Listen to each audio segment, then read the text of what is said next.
that when I was a Baruch in Yeshiva, I was asked to go to Russia. It was the first time in the Soviet Union, and I asked the Rebbe, and the Rebbe gave me his bracha, and I went in 1987 to the former Soviet Union. I visited many, many different cities, communities, well, not communities, everything was in the underground, and met the biggest heroes in the world.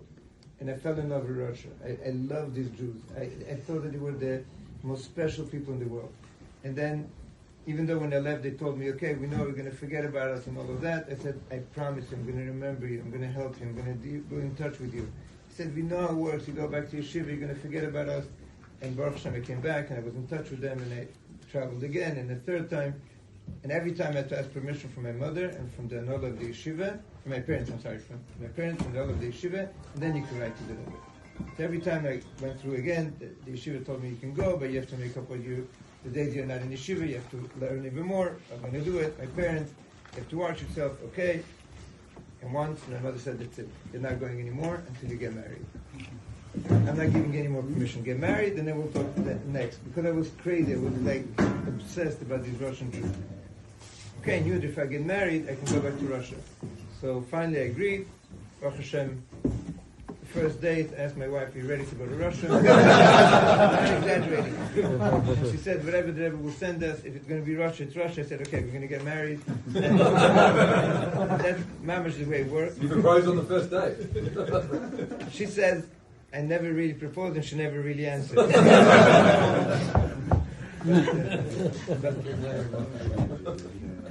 Baruch Hashem. And then during Sheva Bracha, after we were married, we wrote to the Rebbe, we're ready to go to Russia, wherever the Rebbe will send us.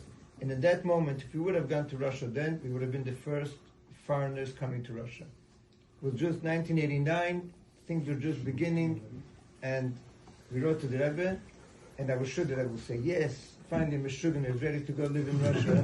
And we got special permission. We had a way how to do it, like a sort of a student exchange, and get a visa to the former Soviet Union. And the Rebbe answered, first year, Kenohug, as is the minhag, to live, as is customary, to live in an environment where there are frum ladies, neshei ubnes sheshem Torah mitzvahs, from ladies and women that keep Torah mitzvahs.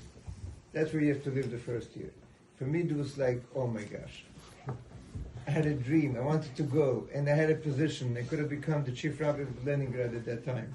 Whatever. It was all set up, and they were waiting for me. The Rebbe said not to go. Why? Because my wife is to be in a place where there are from Jews and from ladies. That's why you shouldn't have married her first, you see.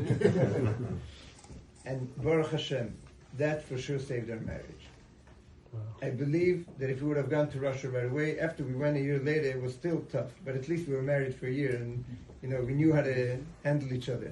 The Rebbe knew, I believe, that as much as your Shlichus is important, the most important thing is your own family life.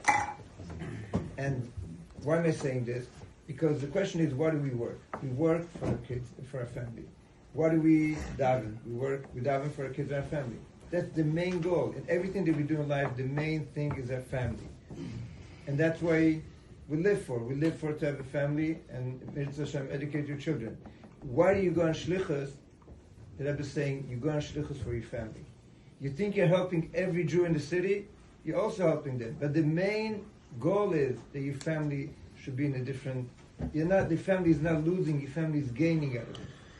The best way to educate your children is if you go on a Shlichus. You show your children what it means to give to others, what it means to share, what it means to help somebody else, to teach somebody else. I always say, when I sit by the Shabbos table, I don't talk to the people at the Shabbos table. I make believe I'm talking to them. The whole conversation is with them. But I actually want my children to hear what I'm saying. I want my children to hear what these people are answering. And sometimes it's discussions, and they're going to bring up an issue. And then I'm going to prove that this person really, that's what he believes. And my child is going to say, this guy has a yacht, he has a plane, he has this, and look, he agrees that the Jewish way of life is the best way of life.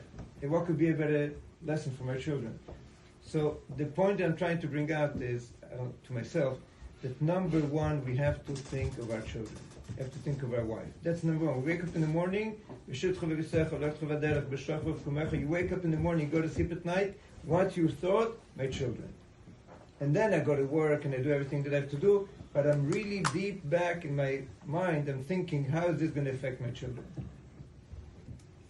So this is the mission number one that I believe that Rebbe wants us to do. You want to take care of the whole world? Don't throw your kids under the rug or under the truck or wash them down with the... Take care of your children, take care of your wife. They have to be the happiest in the world. And that depends on us. Somebody asked, am I supposed to be happy? I don't know if your wife could make you happy or not. Hopefully yes. But the moment you make her happy, she's going to make you happy. The moment your children are going to be happy, you're going to be happy. It's an investment. It takes a lot of effort, a lot of time, a lot of thoughts. You prepare for a Shabbos table, you think, what am I going to speak this Friday night to affect my children? You wake up in the morning, you can see your children.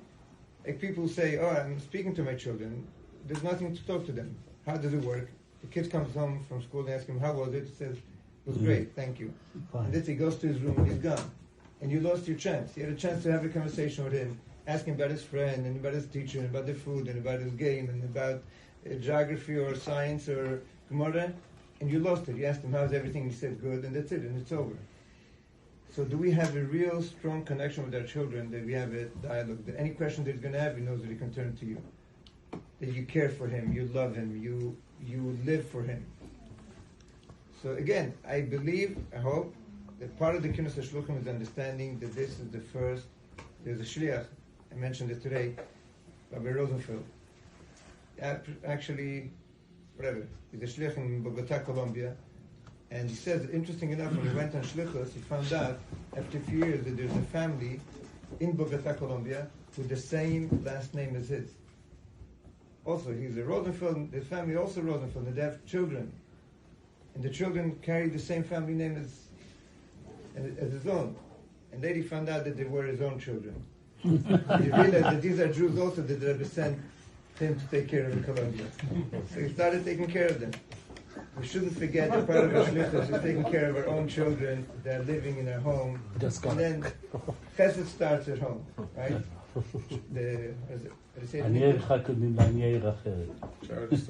Charity starts at home. L'chaim.